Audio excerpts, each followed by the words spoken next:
सहना भवतु सहनौ भुनक्तु सह वीर्यङ्करवावहै तेजस्विनावधीतमस्तु मा विद्विषावहै। ॐ शान्तिः शान्तिः शान्तिः। हरिः ॐ। सदाशिवसमारम्भां शङ्कराचार्यमध्यमाम् अस्मदाचार्यपर्यन्तां वन्दे गुरुपरम्पराम्। श्रुतिस्मृतिपुराणानामालयं करुणालयं नमामि भगवत्पादं शङ्करं लोकशङ्करं। शङ्करं शङ्कराचार्यं केशवं बादरायणं सूत्रभाष्यकृतौ वन्दे भगवन्तौ पुनः पुनः। ईश्वरो गुरुरात्मेति मूर्तिभेदविभागिने व्योमवद्व्याप्तदेहाय दक्षिणामूर्तये नमः। इस सत्र में सभियों का हार्दिक स्वागत है।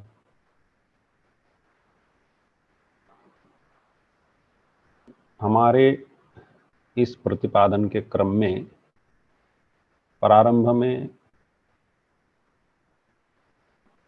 ईश्वर को या परमात्मा को मानने की आवश्यकता क्या है तथा उसका स्वरूप क्या है, इसका युक्ति संगत विश्लेषण किया गया।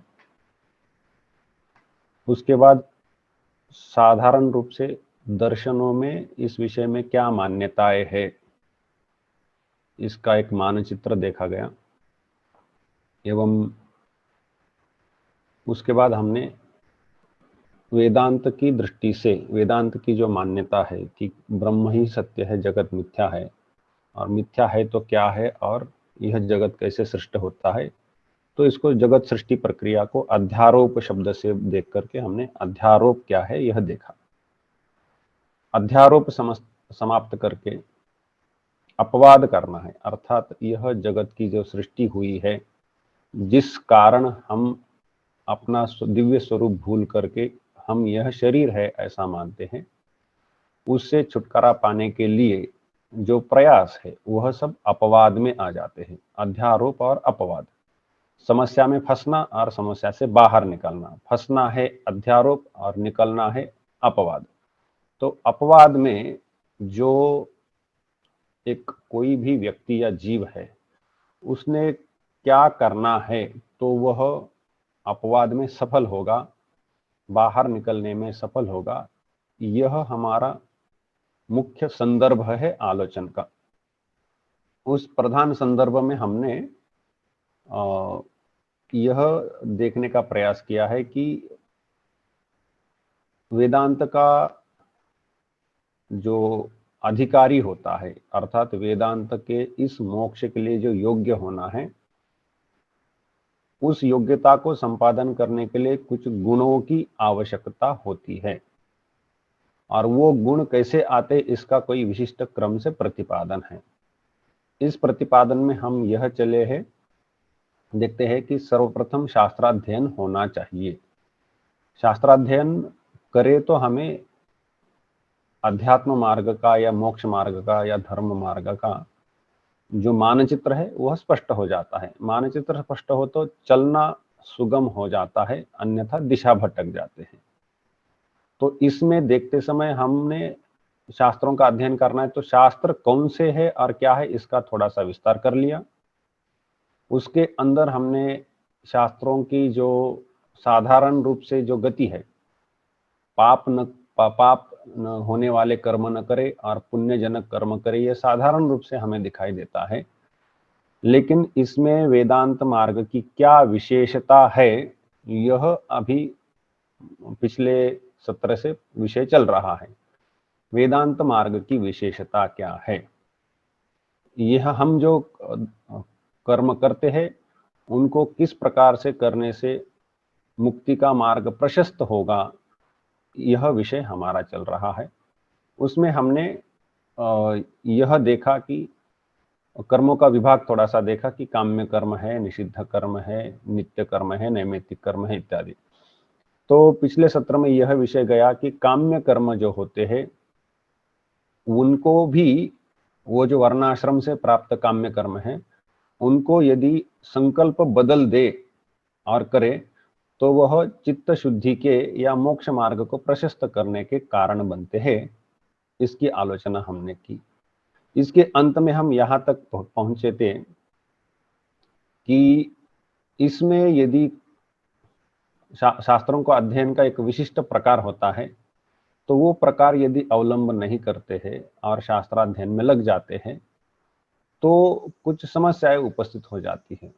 इसकी एक बहुत बड़ी समस्या जो बोलनी थी, वह उसका विषय हमने आरंभ किया था और वो थोड़े में रुक गया। विषय इस प्रकार से है कि एक तो वेदांत शास्त्र की अपनी विशेषता है।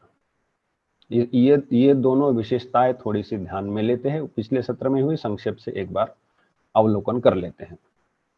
द्विर्बद्धम सुबद्धम भवति, ऐसी संस्कृत में कहावत है। जो 2 बार बांधा गया है वो ठीक से बांधा होता है, इसलिए वो द्विर्बद्धम सुबद्धम भवति ऐसा बोलते हैं। तो फिर से थोड़ी सी एक दृष्टि उस पर डालते हैं। यदि काम्य कर्म पुण्यार्जन के दृष्टि से करते रहे तो उनका जो पुण्य रूप परिणाम है उसका फल सुख होता है, और वह सुख पाने के लिए वह जो पुण्य है वह अगला जन्म करा करके वहां सुख रूप फल दे के चला जाता है। जन्म कराएगा, शरीर ग्रहण कराएगा तथा वह फल प्रसव होगा। और इस प्रकार से यदि हम पुण्य करते रहे तो भी, कितने भी धार्मिक होकर के पुण्य करते रहे, तो पुनर्जन्म का चक्र लगा रहेगा। यह है कि वह सुखमय चक्र होगा, जो हिंडोला होता है उस प्रकार से, तो वो सुखमय चक्र चलता रहेगा। लेकिन उसमें हर जन्म में कर्म करना होगा, पुण्य संचय करना होगा, और उस पुण्य के प्रताप से अगले अगले जन्मों में सुख मिलता रहेगा। तो यह सुखमय चक्र चलाने के लिए उसमें शक्ति देनी पड़ती है, और वह शक्ति हमारा पुनर्जन्म कराती रहती है। ऐसा यह चलता है, और जिसको यह करने की इच्छा है वो अवश्य करे। वैदिक मार्ग इसका विरोध नहीं करता है, इसको प्रवृत्ति मार्ग बोला गया है। अवश्य करे, जिसकी इच्छा है कि मेरा सुखमय पुनर्जन्म होता रहे, अवश्य ही करे। दुखमय पुनर्जन्म तो कोई भी नहीं चाहता है। वेदांत का कहना है कि सुखमय पुनर्जन्म चलाने की इच्छा है तो चलाओ, यदि निकलने की इच्छा हो जाती है, यदि उस चक्र से सुखमय हो या दुखमय हो, उससे यदि उब गए हो, नहीं चाहिए मुझे, ऐसी भावना हो जाती है, तो उससे बाहर निकलने के लिए मार्ग का अन्वेषण करना शुरू हो जाता है। अब बाहर निकलने का जो मार्ग है वही वेदांत मार्ग है। अब वेदांत क्या बताएगा कि यह जो चक्र है उसको हम विराम कर देंगे। इस चक्र में बार बार जन्म लेने की आवश्यकता नहीं है, और इससे बाहर निकल जाओगे। अब दोनों का मूल्यांकन थोड़ा सा कर लेते हैं कि आजीवन कर्म करने हैं, जिजी विषेच्छतम क्षमाः इत्यादि, जैसे ईशोपनिषद में बोला है, कुर्वन्नेवेह कर्माणि जिजी विषेच्छतम क्षमाः एवं त्वयि नान्यथेतोस्ति न कर्म लिप्यते नरे इत्यादि मंत्रों से ईशोपनिषद में बोला है कि कर्म करते ही जीना है 100 साल इत्यादि। तो वह कर्म करो, पुण्यार्जन करो, अगले जन्म में फल भोगो। हमने इतना धनार्जन किया, वित्त कोष में उसका निवेश किया, और वो जो निवेश है उसका एक मैच्योरिटी का समय होता है, वो हो जाने से वो हमें मिलेंगे, तब हम उसका उपभोग करेंगे। इस प्रकार से नए पैसे डालो, वह फिर से मिलेंगे, उपभोग करेंगे। तो मतलब यह पैसे डालना, उसका मैच्योर होना, उपभोग करना, यह चक्र चलता रहता है, उसमें पैसे डालने ही पड़ते हैं। वैसे यह जो जन्म मृत्यु का चक्र है वह हमारे कर्म के फल से ही, परिणाम से ही चलता है, उसको कर्म करना पड़ता है। सबसे महत्वपूर्ण बात यह है कि जीवन भर कर्म करते ही रहना पड़ता है, तब उसमें कुछ ना कुछ निवेश हो जाता है, और ऐसा हर जन्म में ऐसा करना पड़ता है, तभी जाकर के उसमें कुछ ना कुछ संचय होता है जो फल देगा। इतना परिश्रम लगा हुआ है, जीवन भर का कर्म वह उसको देना ही पड़ता है, उसका ईंधन है, उसमें वो शक्ति आधान करता है। वेदांत का कहना है कि यदि उब गए हो, स्वाभाविक है, जिसको चक्र में चलने की इच्छा है वो तो जरूर करे और इतना जो परिश्रम है वो करते रहे, और वो करते भी है लोग। लेकिन इससे बाहर निकलना है तो ये सब करने की कोई आवश्यकता नहीं है। ये कर्म करते करते इनका ही, पिछले सत्र में हमने आलोचना की थी कि इनका संकल्प बदल देने से यह पुनर्जन्म के कारण न होकर के मुक्ति के मार्ग में मदद करते हैं। और यह कर्म जब मुक्ति के मार्ग में मदद करना शुरू कर देते तो मुक्ति का मार्ग प्रशस्त हो जाता है और इस चक्र के बाहर निकलना शुरू हो जाता है। एक ही जन्म में निकल जाए तो बहुत ही अच्छा है। यह चेद वेदीत अथ सत्यमस्ति न चेदिहा वेदी महती विनष्टि, ऐसा केनोपनिषद में बोला गया है कि एक ही जन्म में यदि ब्रह्म ज्ञान हो जाता है, मुक्ति मिल जाती है तो बच गए, नहीं तो महाविनाश है। वेदांत का तो यह कहना है। यद्यपि यह प्रवृत्ति मार्ग है, यह वैदिक है, वेदों ने ही बोला है। निवृत्ति मार्ग भी वेदों से ही आया है।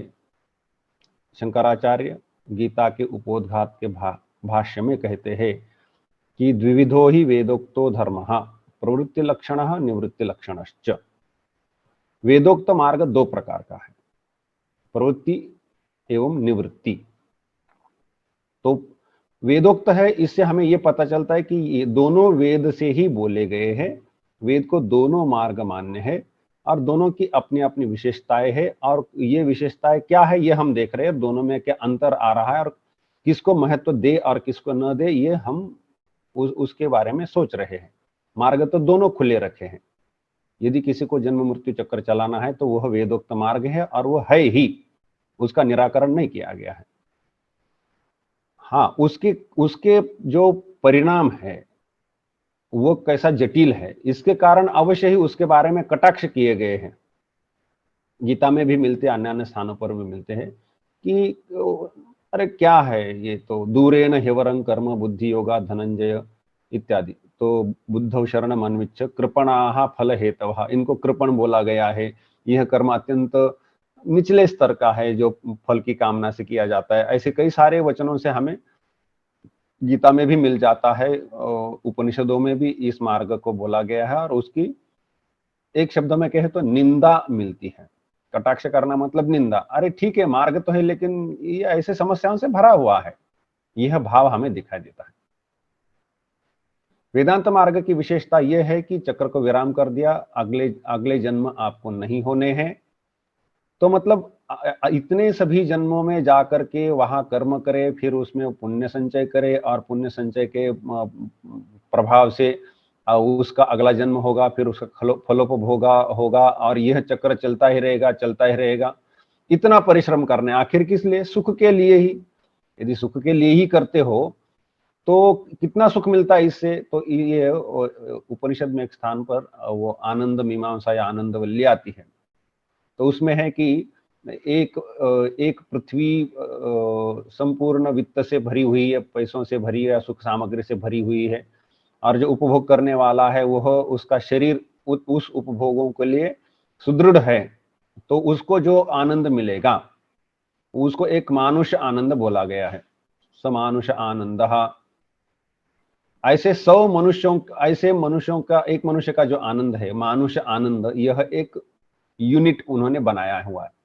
तो एक मानुष आनंद, इनको यदि 100 कर दिया जाए तो वह ऊपर वाले जो लोक है, पितृलोक, गंधर्वलोक, देवलोक, ऐसे क्रम से वो बताते गए। इसके 100 करो तो वहां पर एक वो पितृलोक आनंद हो जाएगा, उसके 100 करो तो गंधर्वलोक आनंद हो जाएगा, उसके भी 100 करो तो देवलोक आनंद हो जाएगा। मतलब मनुष्य को एक मनुष्य शरीर में जो आनंद होता है, सभी चीजें अनुकूल हो तो पृथ्वी वित्तस्य पूर्णा स्यात् स एक मानुष आनंद इत्यादि आनंदवल्ली में आता है। तो वह जो आनंद है उससे 100 गुना उसके ऊपर वाले लोक में है, उससे भी 100 गुना उससे ऊपर वाले लोक में है, उससे भी 100 गुना उसके ऊपर वाले लोक में, ऐसी ये मीमांसा की गई है। इन सबसे अधिक आनंद की स्थिति है मुक्त की। मुक्त का जो आनंद है इन सबको पार कर जाता है। यदि आनंदमय चक्र चलाना ही है, हिंडोला चलाना ही है, तो किस लिए आखिर? सुख के लिए, और तो कोई भावना नहीं। लेकिन अरे पता तक नहीं है कि इससे भी उत्तम दर्जे का सुख, अतिशय सुख है, और वह चक्र चलाने में नहीं है, चक्र को विराम देने में है। यह इसमें बहुत महत्वपूर्ण विषय है जो कि वेदांत सामने लाता है। हम कर्म करेंगे, उसके अनुसार एक शरीर मिलेगा और शरीर से आनंद होगा, फिर वो कर्म फल समाप्त होगा, फिर से करो। यह जो है यह प्रवृत्ति मार्ग है। और निवृत्ति मार्ग में एक बार अपने इस बंधन से बाहर निकलो, अपने स्वरूप को पहचान लो, तो स्वरूप ही आनंद स्वरूप है। जो आनंद स्वरूप है उसको बाहर से आनंद लेने की आवश्यकता ही क्यों हो रही है? वो तो आनंद स्वरूप है, परम प्रेमास्पद है। हर एक को अपना ही आत्मा परम प्रेमास्पद होता है। परम अर्थात सर्व, सबसे अधिक। हमें जगत की वस्तु प्रेमास्पद लगती है, लेकिन वह सब अध्यास के कारण या गलत धारणा के कारण। वैसे तो मूलतः आत्मा ही प्रेमास्पद है, परम प्रेमास्पद है। यह स्पष्ट ही है और कई सारे उदाहरणों से निकल आता है। वो वेदांत में आगे चले तो अपवाद में एक स्थान पर इसका विषय आ ही जाता है। तो यहां पर वेदांत मार्ग की विशेषता, प्रवृत्ति मार्ग से निवृत्ति मार्ग पर आने से यह विशेषता है, इसको यहां हमने मुख्य संदर्भ में लाया था। अब यहां पर शास्त्राध्ययन करते समय एक विशिष्ट क्रम या परंपरा का अवलंब करना होता है, तब जाकर के शास्त्र ठीक से पल्ले पड़ते हैं। इसके लिए एक प्रसंग बताना था जो पिछली बार हमने आगे चल कर लेंगे, वह बोला था। सामान्यतः हम जब किसी विषय की ओर आते हैं, हम उसमें जाकर के अपने जीवन में उसको लगाने की सोचते हैं, तो साधारण रूप से क्या करते हैं और क्या होना उचित है, इसका अवलोकन एक बार कर लेते हैं। नहीं तो कैसे फंसते हैं यह थोड़ा सा पता चलेगा। हम जब किसी भी वैद्य के पास जाते हैं एक रोगी के रूप में, तो वैद्य उसके अपनी जो समझ बूझ है, वह विशेषज्ञ है, तो उसके अनुसार वह कुछ परीक्षा करे, ऐसा वो लिख देता है, ये परीक्षा करके लाइए। परीक्षाओं का जो फल होगा उसके अनुसार वह निर्णय कर लेता है कि ऐसा कोई रोग है। जब उसको रोग पता चल जाता है, उसकी मात्रा गहराई जो है पता चल जाती, तो वह औषधों का व्यवस्थापन कर देता है। इन औषधों को इस क्रम से सेवन करना है, तो वो औषध उस क्रम से सेवन करे तो रोग निवारण होगा, ऐसा वह बताता है। लेकिन हम एक रोगी के नाते तथा वैद्यकीय शास्त्र के विशेषज्ञ न होने के नाते विशेषतः हम उस वैद्य को यह नहीं कहेंगे कि ये परीक्षाएं कराओ, ये औषधि लिखो, ऐसा करो। हम यदि उसको ये बोलने जाए तो उसके पास क्यों गए हैं? तो हम वहां एक उपभोक्ता की भूमिका में, यूजर, उपभोक्ता, उस भूमिका में जाते हैं। हम उस शाखा के विशेषज्ञ नहीं हैं। और उस समय वैद्य का जो मत है, विशेषज्ञ का जो मत है, वही उसका हमें आदर करना पड़ता है। हम उसकी अवहेलना नहीं कर सकते। यदि करे तो उसका हमें कष्ट भोगना पड़ेगा उसके कारण। तो यहां पर क्या समझ में आ जाता है कि विशेषज्ञ के क्षेत्र में उपभोक्ता ने विशेषज्ञ जैसी भूमिका नहीं निभानी है। विशेषज्ञ के क्षेत्र में उपभोक्ता ने विशेषज्ञ की भूमिका नहीं निभानी है। उसी प्रकार धर्म के क्षेत्र में धर्म भी एक विशेष चीज है। ये आपको पता चला ही होगा कि ये इतने सत्रों से विषय चल रहा है, इसको जानने के लिए काफी समय लगता है और ये 2-4 प्रवचन सुनने से भी नहीं होता है। और सुने तो भी फिर से इसको कहने के लिए बोले तो इतना नहीं बोलना संभव होता।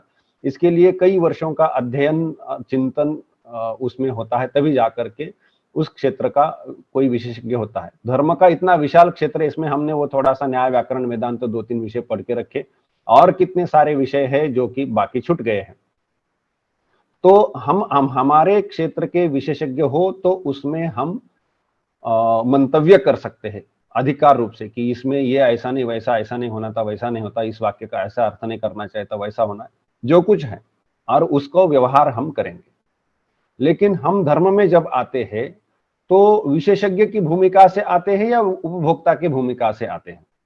यदि हम उपभोक्ता है एवं विशेषज्ञ नहीं है तो हमने धर्म के विषय में विशेषज्ञ के रूप में आकर के मंतव्य नहीं करना चाहिए, या इस विषय को अपने से भी थोड़ा बहुत समझ लिया, यहां वहां से छुटपुट और कुछ ना कुछ करके व्यवहार में लाया, ऐसा नहीं होना चाहिए।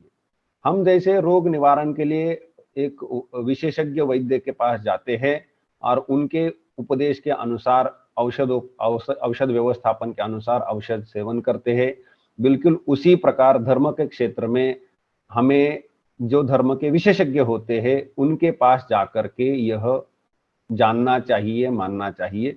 और वह श्रुति ने भी बोल के रखा है कि स गुरुम एव अभिगच्छेत श्रोत्रियम ब्रह्मनिष्ठम, उसने गुरु के पास ही जाना है, और वह गुरु के क्वालिफिकेशन लगे हुए, मतलब विशेषज्ञ हो तो विशेषज्ञ के वहां पर उन्होंने श्रुति ने बोल के रखा है वो श्रोत्रिय होना चाहिए, अर्थात जिसने श्रुति अर्थात वेदादि शास्त्र है, श्रुति अर्थात वेद ही है और उसके अंग है, ये सब करके बारीकी से पढ़ा हुआ है एवं जो ब्रह्मनिष्ठ है। तो यह यहाँ पर जैसे हम किसी चिकित्सक या वैद्य के पास जाते हैं तो हम ये देखते हैं कि ये किस विषय का विशेषज्ञ है, इसका अनुभव कैसा है, हम लोगों से थोड़ा सा जानने का प्रयास करते, भाई कोई अच्छे डॉक्टर बताइए। तो अच्छे डॉक्टर बताइए मतलब वो दिखने में अच्छे है या उनके पैसे बहुत ज्यादा है या अच्छे कुल के है या क्या अच्छे है, तो अर्थात उनकी अपनी विद्या में अच्छे है और उनके जो अनुभव है उसके द्वारा रोगियों को जो लाभ होता है उसमें अच्छे है। तो उस दृष्टि से हम ढूंढते हैं और वैद्य के पास जाते हैं। बिल्कुल उसी प्रकार धर्म के बारे में भी श्रोत्रिय ब्रह्मनिष्ठ के पास जाना है, ऐसा तो बोला ही गया है। लेकिन श्रोत्रिय ब्रह्मनिष्ठ के पास जाना है तो वो अधिकार हो तो जाता है, उसके पहले गुरुकुलों में जाना है या जो शास्त्र जानने वाले जो पंडित वर्ग है उनके पास जाना चाहिए। लेकिन धर्म के विषय में निर्णय लेते समय हम एक विशेषज्ञ न होते हुए, एक उपभोक्ता होते हुए विशेषज्ञ के भूमिका में न आए, ये मैं यहाँ पर विशेष रूप से बताना चाहता हूं। अन्यथा हम हमारी क्षति कर लेते हैं, कुछ भी गलत सिद्धांतों को उठा लेते हैं, उल्टा पुल्टा अपना लेते हैं और हित के विपरीत आचरण हो जाता है। कई लोग अपने से औषधि सेवन कर लेते हैं जो कि उनको पता नहीं होता है कि अब नहीं करनी थी, वो हित की विपरीत भी हो जाती है या ऐसी सब समस्या होती है, तो इसलिए नहीं करना चाहिए। यह यहाँ पर एक मुद्दा है। अब यह धर्म को समझने में एक जो विशेष समस्या का जो उदाहरण है बहुत बड़ा है इतिहास में। इसमें मैं ये तो नहीं कह सकता कि जिन्होंने ये किया है वो विशेषज्ञ नहीं थे या उनको समझ में नहीं आता था, लेकिन यह घटना अवश्य हुई है जो कि बहुत महत्वपूर्ण है। आप जानते हैं कि व्यासदेव ने 4 शिष्यों को 4 वेद वितरित कर दिए थे, पहिल, सुमंतु, जैमिनी और क्या नाम, वैशंपायन। तो उसमें जैमिनी है उनको वो मेरे ख्याल से सामवेद उनको दिया गया था। तो ये सामवेद के विशेष सामवेदी ब्राह्मण थे, ऐसा कह सकते हैं आप। जैमिनी एक ऐसे मुनि हो गए कि जिन्होंने एक दर्शन का ग्रंथ लिखा है, जिस दर्शन को हम पूर्व मीमांसा कहते हैं, जिसका उल्लेख पहले हो चुका है। तो उस वह दर्शन जो है उनके पहले, वो पहले आचार्य नहीं है। ग्रंथ लिखने वाले उस विषय में उपलब्ध जो ग्रंथ है ठीक ठीक से, वो पहले आचार्य हो सकते हैं, लेकिन उनके पहले कई सारे आचार्य हो चुके हैं और वह बहुत विचार विमर्श होने के बाद एक विशिष्ट परिपक्व स्थिति में जब आया तो उनका ग्रंथ उस पर लिखा गया जो सूत्र रूप में है, और फिर वह आगे फिर उस ग्रंथ का विस्तार हुआ। वह धर्म मीमांसा या धर्म जिज्ञासा, इस प्रकार से द्वादश लक्षणी ऐसा उस ग्रंथ का सामान्यतः नाम है। उन्होंने अपने से कोई नाम तो नहीं लिखा था, तो धर्म जिज्ञासा करके सूत्र शुरू कर दिया और लिख दिया था, तो इसलिए वो धर्म जिज्ञासा कहा जाता है, या फिर द्वादश लक्षणी, क्योंकि वो द्वादश अध्यायों में, वैसे तो 16 अध्याय है लेकिन द्वादश अध्याय ही पढ़े जाते हैं और वही पूर्व मीमांसा के हैं, तो इसलिए उसको द्वादश लक्षणी कहा जाता है। तो जैमिनी मुनि ने ग्रंथ लिखते समय एक सूत्र लिखा है। वह सूत्र ऐसा है कि आम्नायस्य क्रियार्थत्वात् आनर्थक्यम अतदर्थानाम, ऐसा एक सूत्र आता है। आम्नायस्य क्रियार्थत्वात् आनर्थक्यम अतदर्थानाम। आम्नाय अर्थात वेद, वेद केवल क्रिया के लिए ही है। आम्नाय अर्थात वेद केवल क्रिया के लिए ही है, और ऐसा कोई यदि वेद वचन मिलता है, वेद वाक्य मिलता है जो कि क्रिया का साक्षात प्रत्यक्ष रूप से या परोक्ष रूप से पोषण नहीं करता है, उन वाक्यों को अनर्थक माना जाएगा। अनर्थक्यम अतद अर्थानाम। क्रियापरक जो वाक्य नहीं है, वो प्रत्यक्ष या परोक्ष रूप से हो, तो उन वाक्यों को हम अनर्थक मानेंगे। अब वेद का कोई भी वाक्य अनर्थक नहीं होता है, तो फिर क्या करेंगे, हम इन्हें कहीं ना कहीं अर्थवाद ऐसे नाम का एक बास्केट बनाते, उसमें डाल देते। तो इससे क्या हुआ कि वेदों का तात्पर्य क्या है, कर्म में तात्पर्य है, ऐसा उनका निर्णय हुआ।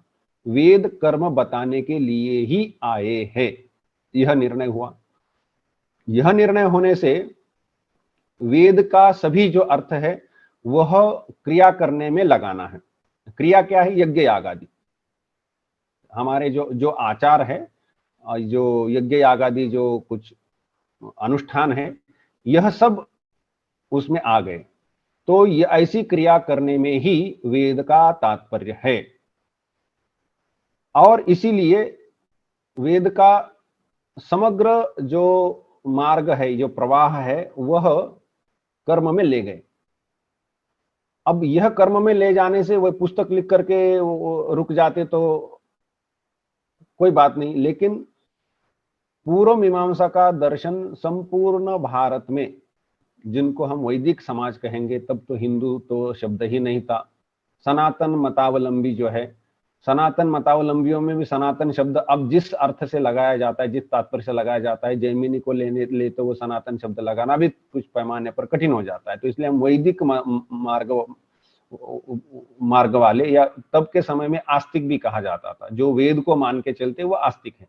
तो आस्तिक समाज में पूर्व मीमांसकों का बोलबाला था, अर्थात चारों ओर पूर्व मीमांसक छाए हुए थे, और समाज के धार्मिक सभी निर्णय पूर्व मीमांसकों के मान्यता के अनुसार चलते थे।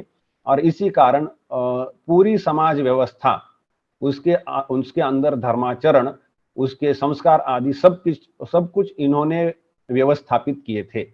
और उनकी मूल भावना क्या थी कि वेद क्रिया के लिए ही है, और इसलिए इस दिशा से सभी समाज को चलाना चाहिए। ऐसा चलाया भी। इसमें क्या हुआ कि एक सबसे महत्वपूर्ण प्रश्न उपस्थित जो शंकराचार्य ने किया था इन पूर्व मीमांसकों को, उसमें सबसे प्रधान रहे मंडन मिश्र। हम जानते हैं कि शंकराचार्य और मंडन मिश्र का जो विवाद है, जो शास्त्रार्थ हुआ है, वह इतिहास में बड़ा ही प्रसिद्ध है। और उसमें मुख्य मुद्दा कहां तक आकर के रुका कि वेदों का तात्पर्य किसमें है। क्या वेद कर्म बताना चाहते हैं, क्या वेद उपासना बताना चाहते हैं, या क्या वेद ब्रह्म बताना चाहते हैं। वेदों का तात्पर्य कर्म में है, उपासना में है, या ब्रह्म में है, यह मुख्य मुद्दा था। और इस पर वो, चूंकि जैमिनी ने स्पष्ट बोल के रखा है, वह ऋषि है, व्यासदेव के साक्षात शिष्य है और उनका दर्शन हजारों वर्ष चला है, कुछ सैकड़ों नहीं हजारों, कम से कम 2 से 3 हजार वर्ष तो चला ही। महाभारत का समय ठीक करिए, वहां से वो जैमिनी का दर्शन चला है, तो शंकराचार्य के आते समय तक वह समाज में छाया हुआ था। बीच में बौद्ध धर्म आने से उस दर्शन की काफी क्षति हुई, टूटा वह, तब से जो टूटा तो फिर खड़ा नहीं हो पाया। उसको खड़ा करने के प्रयास कुमारिल भट्ट, मंडन मिश्र, इन आचार्यों ने किए हुए थे, कुछ पैमाने पर उनको सफलता भी मिली थी। तो यह जो पूर्व मीमांसा का दर्शन है जो कुछ हजारों वर्ष तक चला, उस दर्शन दर्शन के विषय में शंकराचार्य और मंडन मिश्र में जब आलोचना शुरू हुई, शास्त्रार्थ शुरू हुआ है, तो मुद्दा यह है कि वेदों का तात्पर्य क्या कर्म में है, उपासना में है या ब्रह्म में है। तो इस पर जो इसके अंदर बहुत न जाकर के शंकराचार्य ने उनको एक प्रश्न किया कि कर्म में जो तात्पर्य है वह क्यों, ऐसा क्यों आप कहते हैं। तो उसकी एक तात्विक मान्यता यह है कि हम कर ही क्या सकते हैं, कर्म ही तो कर सकते हैं। हम कुछ कितना भी सोचे, कुछ भी करें, तो हम आखिर कर क्या सकते हैं, कुछ ना कुछ कर्म कर लेंगे, उसके बाद हम कुछ कर ही नहीं सकते। और हम जो कर सकते हैं वही करने के लिए तो वेद को कहेगा कि उसको थोड़ी सी बारीकी से करो, या अच्छा ठीक है ये वाला नया करो। लेकिन हमारी क्षमता ही करना, दूसरा हम कुछ कर ही नहीं सकते, कर ही सकते हैं, दूसरा क्या करे। तो इसीलिए यदि मनुष्य कर्म करने में ही समर्थ है, उसके मनुष्य बाहर जा ही नहीं सकता, तो वेद हमें करने के लिए ही तो प्रेरित करेंगे ना। तो इसीलिए वेदों का तात्पर्य कर्म में ही होना है, क्रिया परक होना है। यहाँ कर्म कहने से क्रिया, तो वो व्याकरण का एक कर्म होता है, वाक्य में जो कर्म होता है वो अलग होता है, क्रिया अलग है। कर्म और क्रिया में दार्शनिक दृष्टि से अंतर है। तो यहाँ क्रिया है, हम कोई भी क्रिया कर सकते हैं, एक्टिविटी कर सकते हैं, और इसीलिए वेद हमें जो हम कर सकते हैं वही करने के लिए प्रेरित करेगा। उसके बाहर जो हम कर ही नहीं सकते हैं उसमें कैसे प्रेरित करेगा। तो इसलिए वेद क्रिया परक है, वेद का तात्पर्य क्रिया में ही है।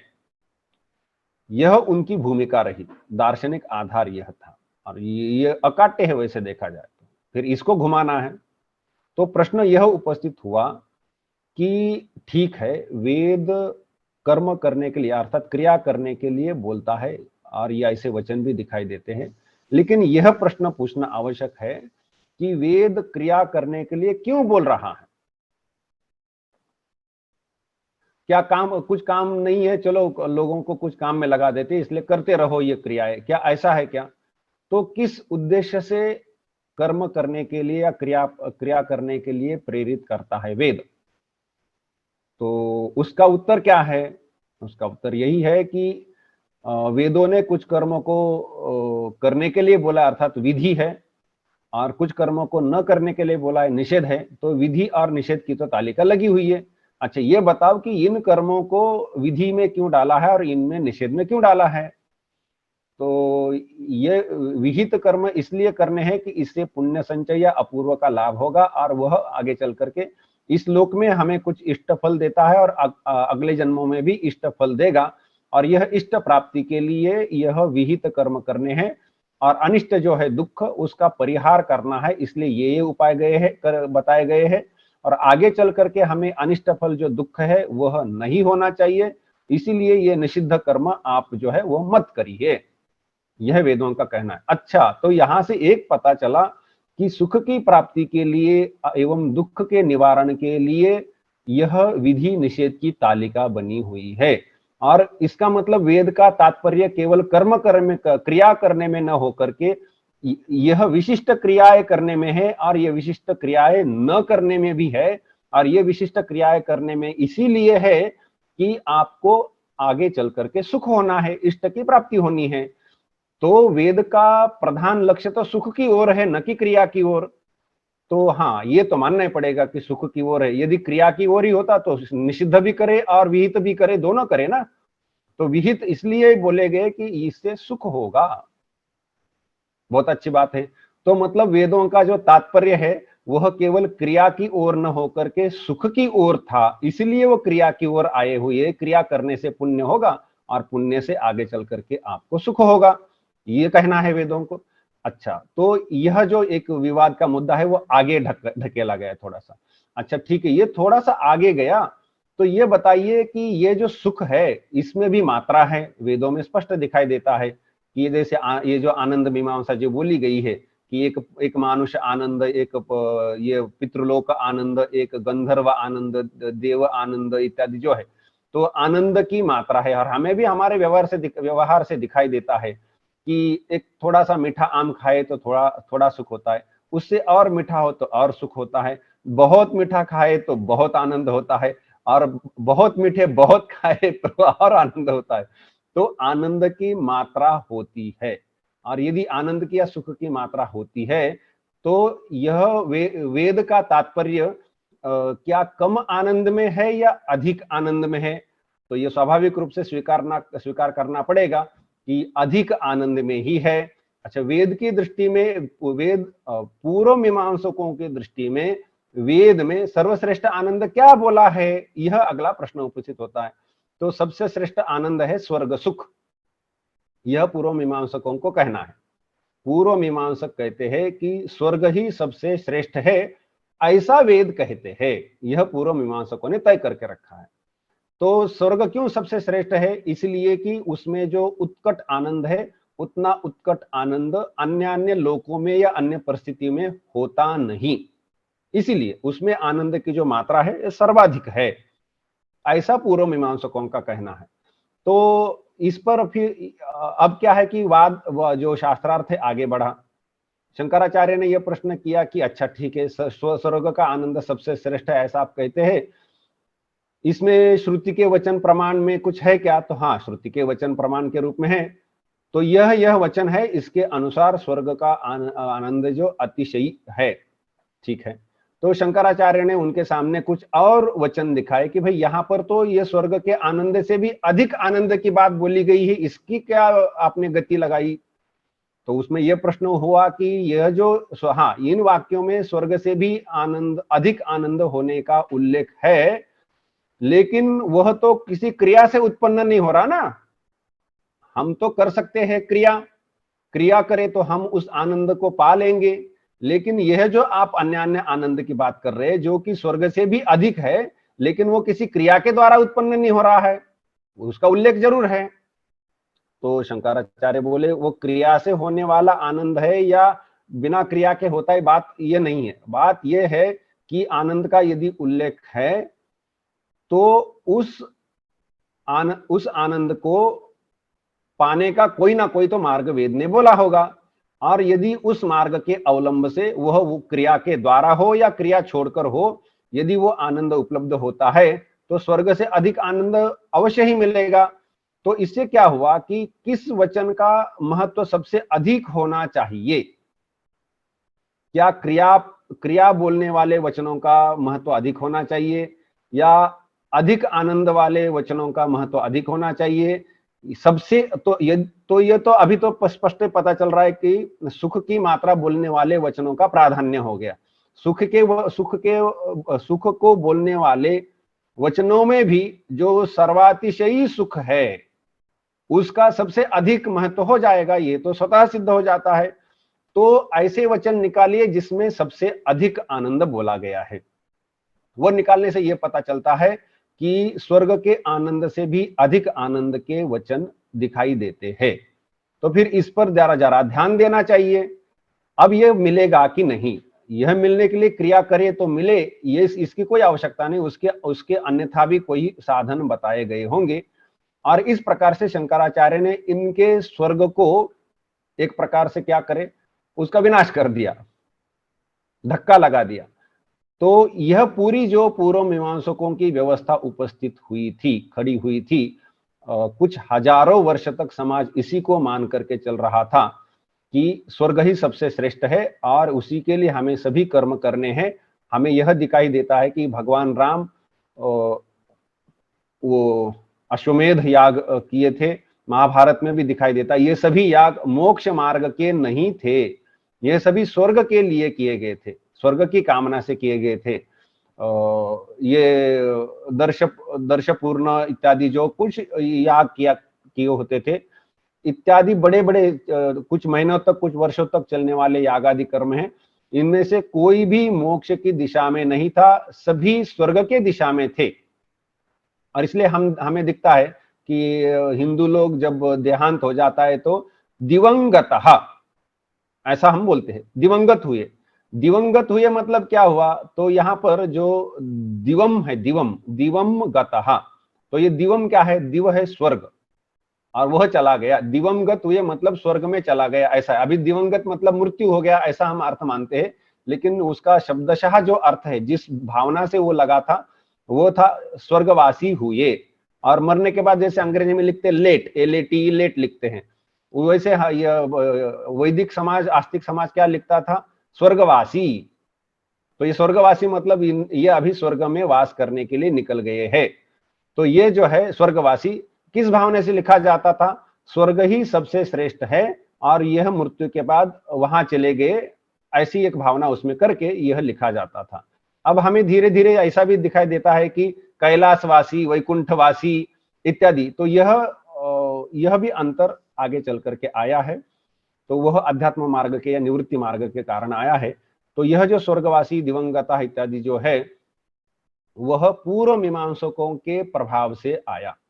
तो यहां पर जो मुद्दा चल रहा था कि शंकराचार्य ने इस प्रकार से उन वाक्यों को सामने ला करके रखा कि जिसमें सबसे अधिक सुख का प्रतिपादन किया है, और सबसे अधिक सुख का प्रतिपादन यदि किया है तो उसको पाने का मार्ग भी बोला गया है, जो कि भगवान व्यासदेव ने लिख रखा है। शंकराचार्य को नए से उसको उद्धार करके सजाने की आवश्यकता नहीं बनी, भगवान व्यासदेव ने वो करके रखा था। और उनका ग्रंथ है ब्रह्मसूत्र, और इस ब्रह्मसूत्र में इसके पूरी व्यवस्था की हुई है। ब्रह्मसूत्र क्या है कि वेदों का जो एक भाग है उपनिषद, इन उपनिषदों में जो तत्व बोले गए हैं, जो विषय प्रतिपादन किए हैं, वो उपनिषद के जो ऋषि है, दृष्टा ऋषि है, वो अलग अलग ऋषि है, उन्होंने जैसे जैसे देखा उसके अनुसार बोल के रखा है। तो उसमें कई बार परस्पर विरुद्ध वाक्य दिखाई देते हैं, विसंगतियां दिखाई देती है, सामान्य व्यक्ति को पढ़ने का समय नहीं है या योग्यता नहीं है, इस कारण समझ में नहीं आएगा। तो इन सबको सोच समझ करके व्यासदेव जैसे विशाल बुद्धि वाले भगवान के अवतार ही थे, वो केशवम बादरायणम कहा जाता है, तो उन्होंने उसको व्यवस्थित रूप से रखा, और वह हुआ वेदांत दर्शन। वेदांत दर्शन कहने से उपनिषद नहीं आता है, उसमें दर्शन कहने से ब्रह्मसूत्र आता है। जैसे मीमांसा दर्शन कहने से वेदों का कर्मकांड उसमें नहीं आता है, तो उसके आधार पर लिखा हुआ जैमिनी मुनि का जो ग्रंथ है द्वादश लक्षणी, और उससे आगे चल करके जो बना वह है पूर्व मीमांसा दर्शन। उसका आधार है वेद या वेदों का कर्मकांड भाग। वैसे वेदांत दर्शन कहने से व्यासदेव ने लिखा हुआ जो ब्रह्मसूत्र ग्रंथ है वह लिया जाता है, वह उसका आधार है वेद। वेद का जो उपनिषद अंश है वह है, लेकिन उपनिषद अंश स्वयं वेदांत दर्शन नहीं है। वेदांत दर्शन तो ब्रह्मसूत्र है, और ब्रह्मसूत्र से आगे चल करके उसका जो भी विस्तार हुआ वह वेदांत दर्शन है।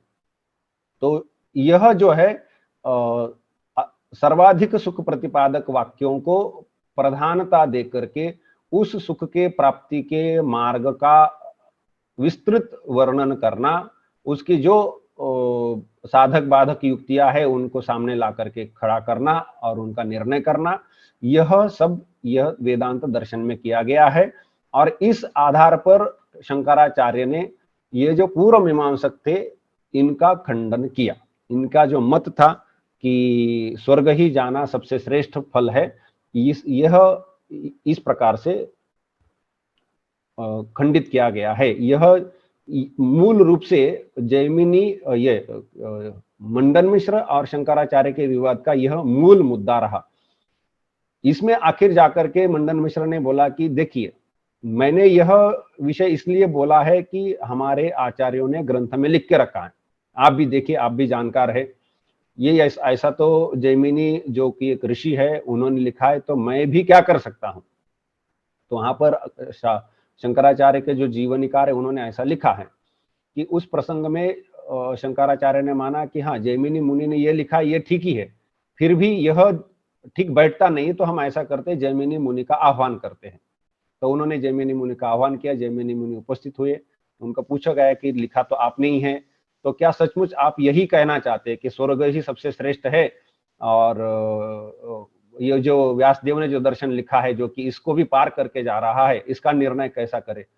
तो जैमिनी मुनि ने भी शंकराचार्य के मत को मान्यता दी, व्यासदेव ने लिखा वो ठीक ही है, एक विशिष्ट कॉन्टेक्स्ट में, एक संदर्भ में ये लिखा गया है, उस संदर्भों को यदि छोड़ देते हैं, प्रवृत्ति वाले जिनको जन्म मृत्यु का चक्र नहीं चलाना है, हिंडोला नहीं चलाना है, तो उनके लिए ये इस दर्शन की उतनी आवश्यकता नहीं है, और इसका जो सबसे श्रेष्ठ प्रतिपादन है वह उनको मायने नहीं रखता है, ये उन्होंने स्वीकार किया, और इस प्रकार से यह निर्णय हुआ, और मंडन मिश्र ने अपना मुद्दा वहां पर समर्पित कर दिया और अपने मार्ग को भी छोड़ करके उन्होंने संन्यास भी ग्रहण कर लिया, यह हमें दिखाई देता है। तो यह प्रसंग बहुत महत्वपूर्ण है।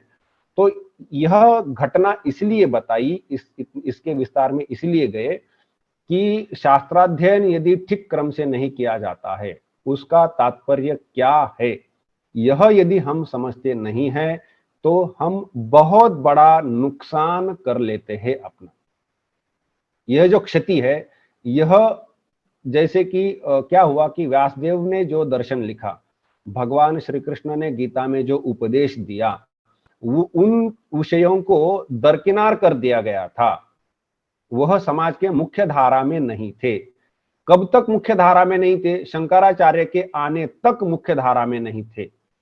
आज के समाज में हमें पूर्व मीमांसक दिखाई नहीं देते हैं, यदि है तो कुछ अंगुली गण्य, कुछ कुछ दक्षिण भारत में कुछ मिल जाएंगे, उत्तर भारत में बहुत कम इसमें मिल जाएंगे।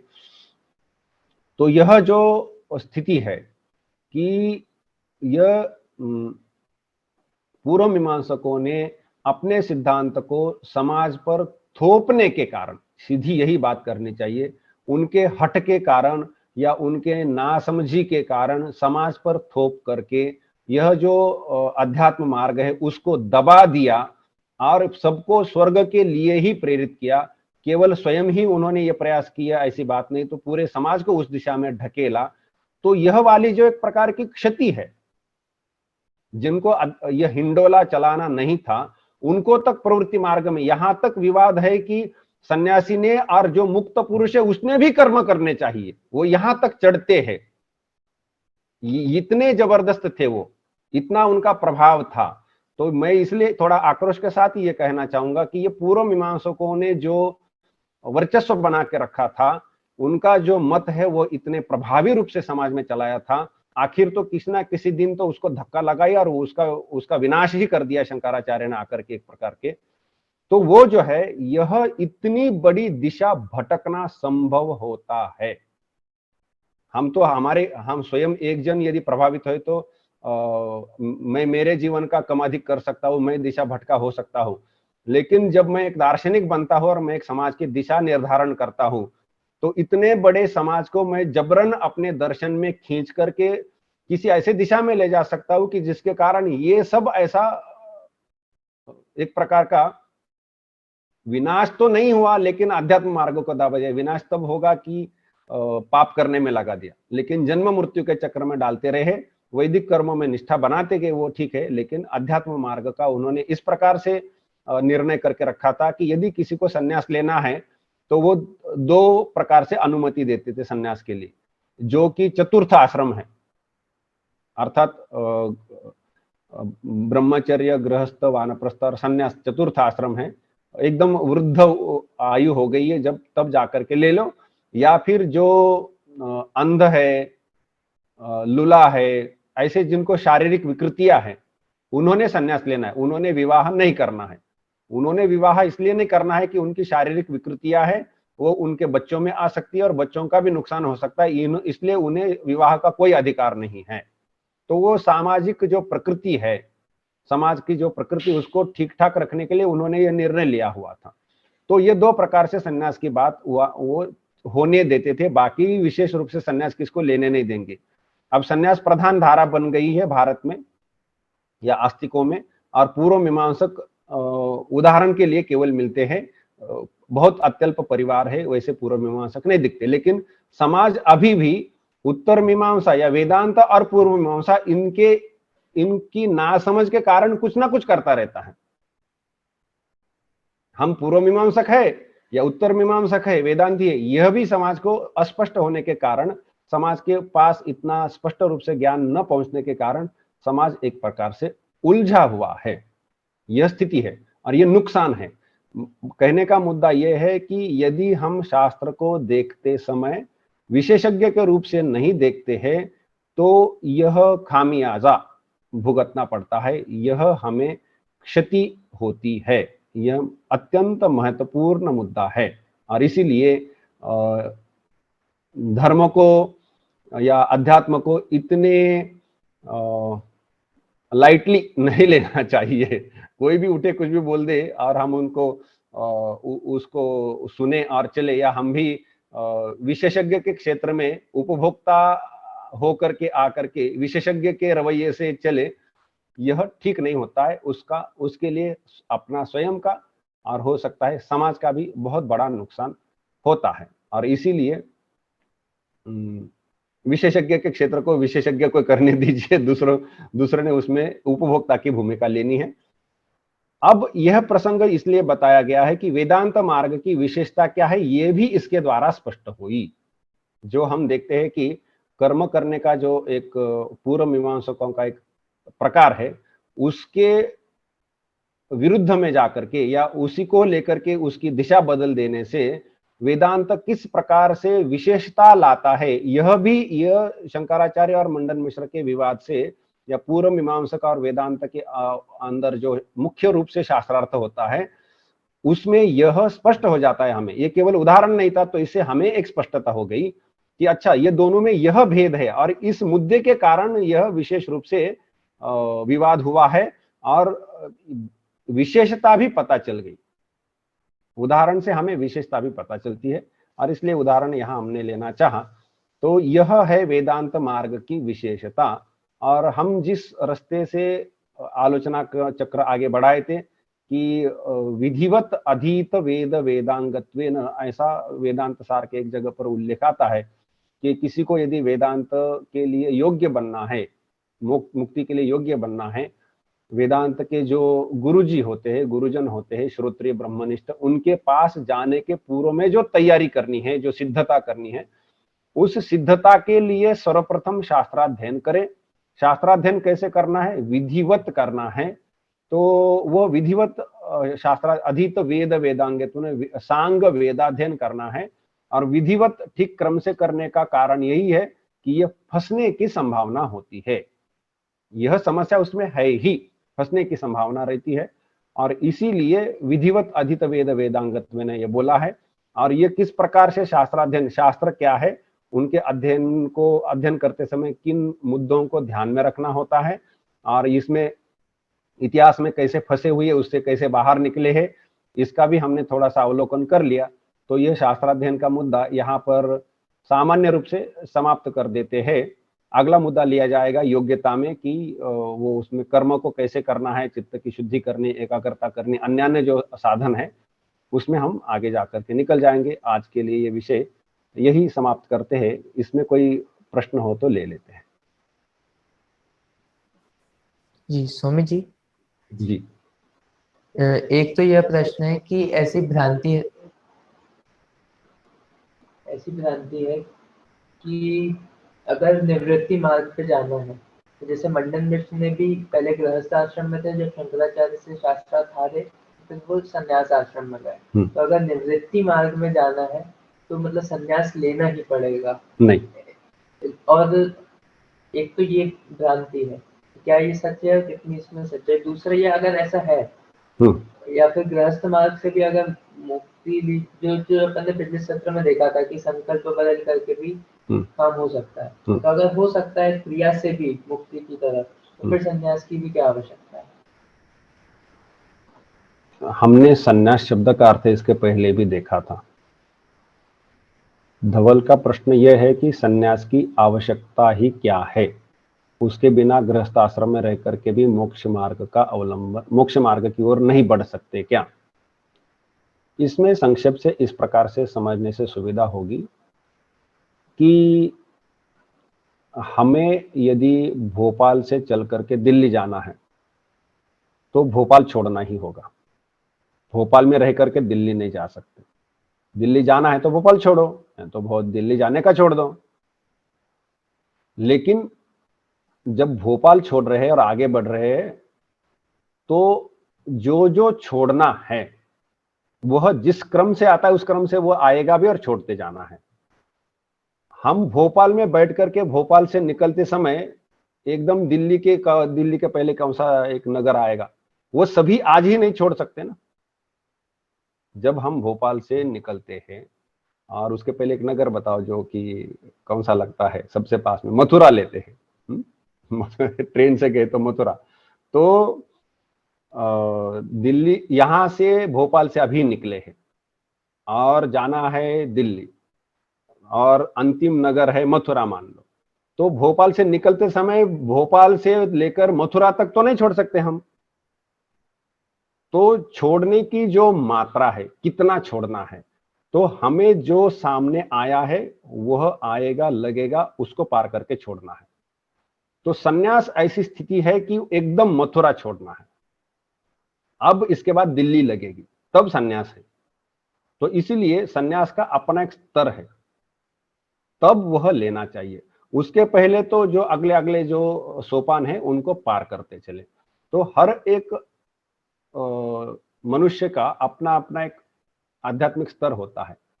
बहुत सारे जन्मों से उपार्जित जो कर्म है, कर्म का प्रभाव है, अपने चिंतन का, साधना का कुछ प्रभाव है, तभी जाकर के वो मनुष्य बना है और वेदांत का जिज्ञासु बना है, धर्म करने की उसकी इच्छा हो रही है। तो उसे यह तो पता चलता है कि वो एक कुछ कक्षाएं पार करके आया है। 10वीं तक यदि जाना है तो पहली दूसरी कोई किसी न किसी कक्षा में है, तो वो जिस कक्षा में है उसके अगली कक्षा उसने लेनी है और उसके लिए जितना न्यूनतम छोड़ना वहां पर है उतना उसने छोड़ना है। निचली कक्षा नहीं छोड़ता है तो अगली कक्षा में कैसा जाएगा। लेकिन एकदम से 5वीं कक्षा में है और अभी मैं सभी कक्षाएं पार करके एकदम से 10वीं कक्षा में जाकर के बैठूं, यह युक्ति संगत नहीं। सन्यास मतलब 9वीं कक्षा छोड़ करके 10वीं में पदार्पण करना है, वो अंतिम स्थिति होती है। इसीलिए वो पहले दिन ही लेने की आवश्यकता नहीं है। इसलिए तो शास्त्र अध्ययन आवश्यक है कि ये सन्यास कब आता है। एक विशिष्ट मानसिकता, योग्यता जब होती है तो उस योग्यता के आने पर सन्यास का विधान किया गया है, जो कि शास्त्रों में बोला है। उसी तरफ हम बढ़ रहे हैं। हमारा अभी का जो विषय है कि वेदांत का अधिकारी कब सन्यास ले, तो उसी लिए हमने शुरू किया कि पहले शास्त्र अध्ययन। तो ये शास्त्र अध्ययन पर हमारी चर्चा हो गई है। इसके बाद उसने क्या करना है, चित्त की शुद्धि करनी है, चित्त की एकाग्रता करनी है, विवेक वैराग्य समाधि षटक संपत्ति मुमुक्ष, तो ये जो साधन चतुष्टय है उसका उपार्जन करना है।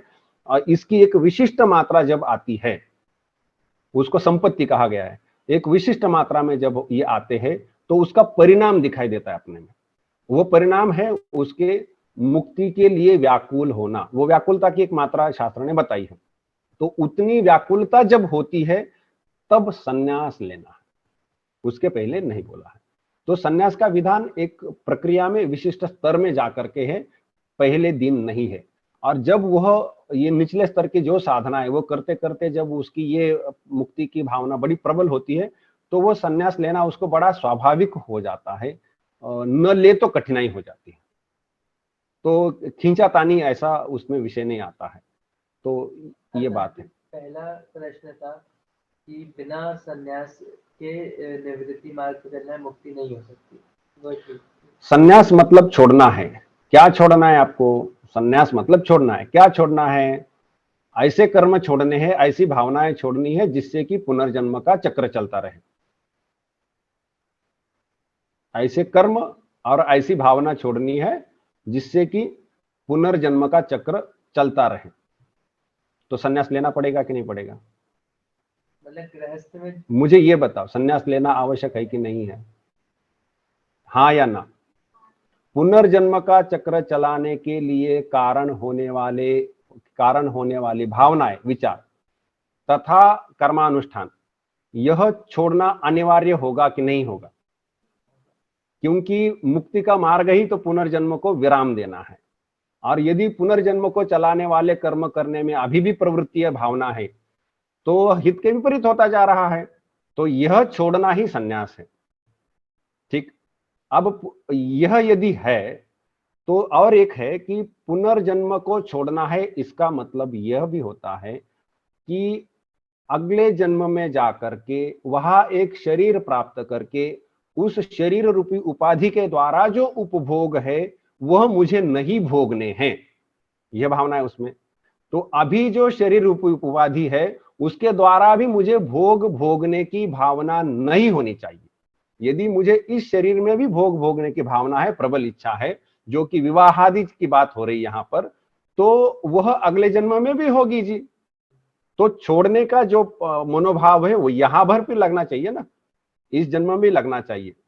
तो वो छोड़े या न छोड़े, विवाह करे ना करे, वह उसकी उपभोगों की जो भावना है उसकी प्राबल्य पर निर्भर करता है। ठीक है, और कोई प्रश्न?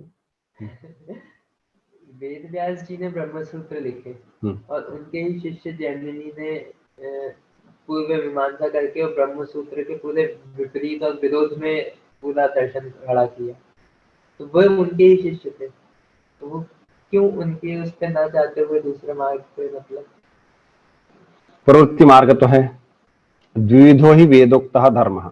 वेदोक्त धर्म दो प्रकार का है, तो दोनों का विस्तार से प्रतिपादन होना चाहिए। तो उन्होंने प्रवृत्ति मार्ग का विस्तार से प्रतिपादन किया।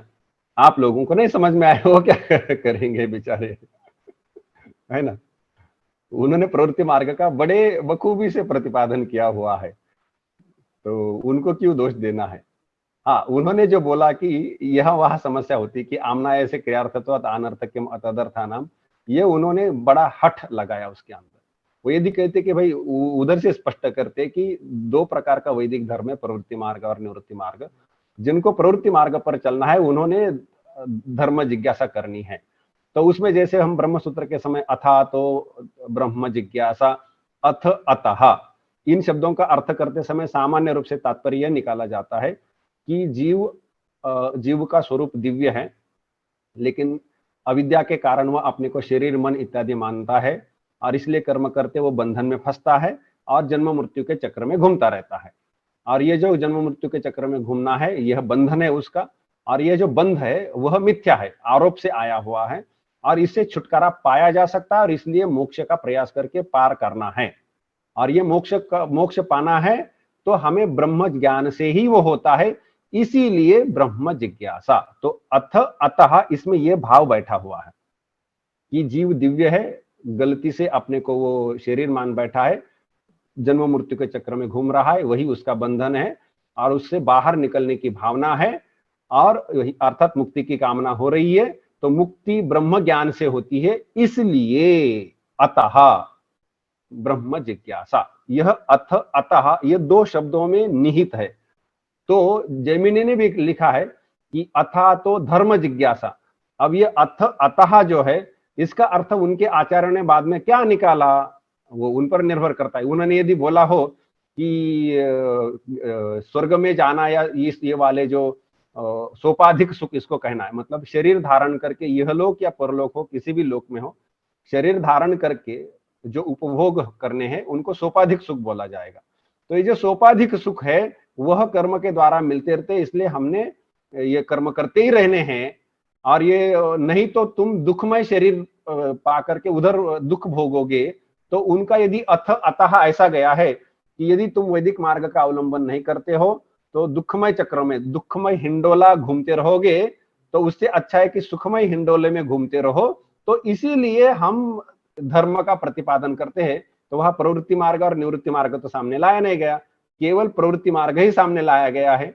और उसको प्रवृत्ति मार्ग नहीं कह करके एक ही मार्ग उचित है ऐसा करके यदि लाया जाता है तो यह पूर्व मीमांसकों की नितांत भूल है।